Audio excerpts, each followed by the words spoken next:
ఓ బుక్క తక్కువైనా నడుస్తుందేమో గాని టైంకు షాయ్ పడకుంటే పానం మాయ పాయ అవుతుంటది. పెయ్యి కింద మీద అవుతుంది. ఇంట్లో పెట్టుకొని తాగొచ్చు, నిమ్మలంగా నీలోఫర్లో కూర్చొని తాగొచ్చు, రోడ్డు పొంటి షాయ్ బండి కాడ కూడా తాగొచ్చు. ఎవరి ఇష్టం వాళ్ళది, ఎవరి తాకత వాళ్ళది. కానీ షాయ్ మాత్రం పక్క.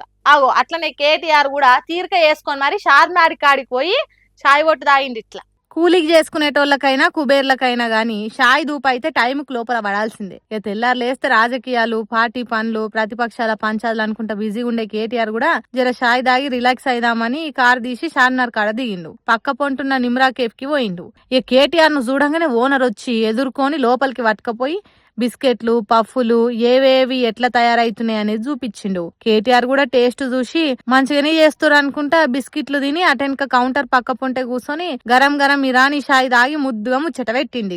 ఇక అటెనక కేటీఆర్ ను చూసుకొని వచ్చిన అందరిని వల్కరించి అడిగిన వాళ్ళకల్లా సెల్ఫీ ఇచ్చిండు. ఎండలో తిరిగినాక వెనక సిరి కార్ల కూర్చొని ఏసీ వేసుకొని ఓల్డ్ సిటీకి పోయి ఇరానీ షాయి తాగి రాకుంటే ఎట్లా అని ఎగ్జైటింగ్ లా ఎక్స్ లా రాసుకొచ్చి ఆ ఫోటోలు కూడా షేర్ చేసిండు కేటీఆర్. కానీ చూస్తుంటే మనకు కూడా గరం గరం షాయి తాగుద్ది అవుతుంది కదా.